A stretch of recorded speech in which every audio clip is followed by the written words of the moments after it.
Okay. Good morning, or at least for me it's morning. Uh, I had initially put the 3.2 videos within MyMathLab using the publisher's videos, but I thought I'd go ahead and make a video about this, my notes for this section, because I've gotten a few questions. So this is 3.2 applications of a radian measure. You should have already hopefully watched the video 3.1 on what radians are. But just to recap, there's our definition of radians. For an angle in a circle, you're rotating like the radius of the circle. Within that circle, the angle you're moving through is equal to the distance on the outside of the circle, S, and that's our arc, divided by the radius itself. So this is a nice measure. Unlike degrees are just an arbitrary number, 360, that we decided to use to split up this circle.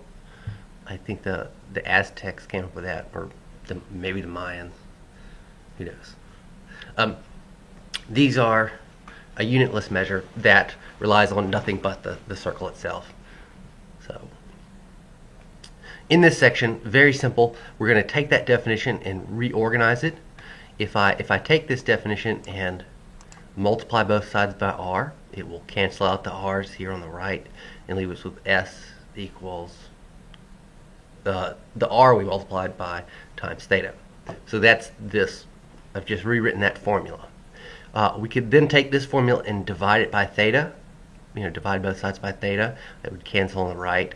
On the left, we'd have S divided by theta, and that's just what this is. So you see we've got three variations of the same formula. It's just solved for each one of the three variables.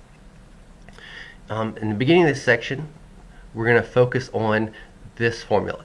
The arc length is equal to the radius times the angle you're moving through in your circle. Now, important thing to do here on your test on this and on the final exam, what I see people missing is they forget to convert to radians first. So recall to do that, you divide by 180, multiply by pi, and we'll do some examples of that. And here they are. So example 1, for a circle with a radius of 18.2 centimeters, find the length of the arc intercepted by a central angle measuring 7 pi over 8. So we've got this circle, we're moving through an angle of 7 pi over 8, and we want to know how far we've traveled on the edge of the circle.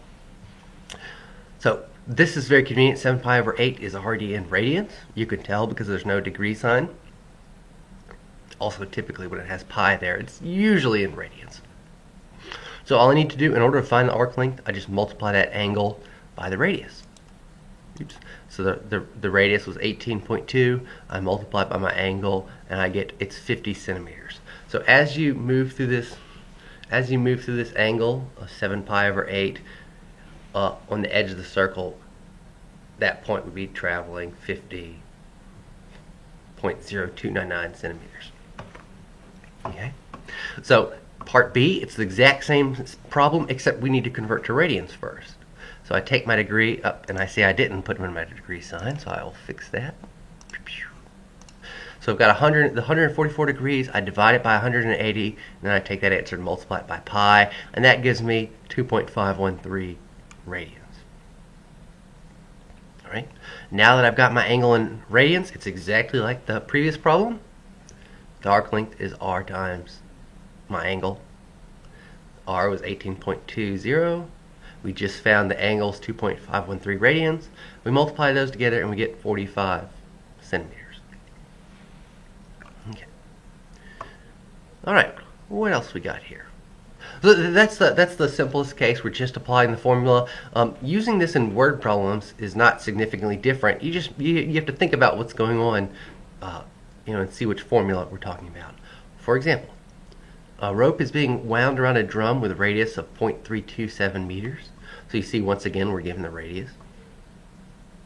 How much rope will be wound around the drum if the drum is rotated through an angle of 132.6 degrees? So even if you can't interpret the problem. Look, they've given you theta. They've given you the they've given you the radius here. And they've given you your angle theta. Typically, that would tell me we're using this formula where that involves the radius and the angle. Right? They gave me the radius. They gave me the angle. We're probably be using this formula. But digging into it a little bit, how much rope will be wound around the drum? So we're talking about this. You can imagine this rope hanging off here. As you wind the drum, as you wind it, you're going to be spooling up the rope along the outside. Ooh, how can I do this? Yeah. That doesn't, it's kind of hard to see. I guess you could think of it, the rope's hanging, and as I rotate the drum, you see the rope, this hand here is getting kind of wound up around it. Wow, that's a terrible example. I need to think of a better visual. Okay. Actually, I have a spool of thread here. Or I did have one. Oh well. Aha! Excellent. We literally have our drum and our tiny rope. Okay. So, we've got our rope hanging off. As we rotate through an angle, you see it's winding, we're winding up the string. Jesus, is hard to do. Everything's reversed in my camera, so it's kind of hard to follow. Right, I'm winding up this string. Since it's static, it's not moving on the spool. Like it's fixed to the spool. The length that's going to be wrapped around this is equal to the arc length, S. Should have thought about this visual a little bit before trying to make the video. Okay, so looking at our picture, we're winding up rope here equal to the arc length we move through. So how do we do that? Well, exactly like we did before. We're using our formula S equals R theta, right, to find that arc length. We find the arc length, we found out how much rope has been wound up. Once again, we have to convert this to radians. So divide our angle by 180, multiply by pi, we get 2.314 radians. And again, we use that formula S equals R theta. We plug in the radius, we plug in that angle that we just found in radians, and boom, we've got 0.75 meters of rope. So not even a full meter. Okay. I've already got separate videos for these two examples, so I'll stop this here. Hopefully that gives you kind of a better understanding of what we're doing. If you've made it this long, thanks for watching.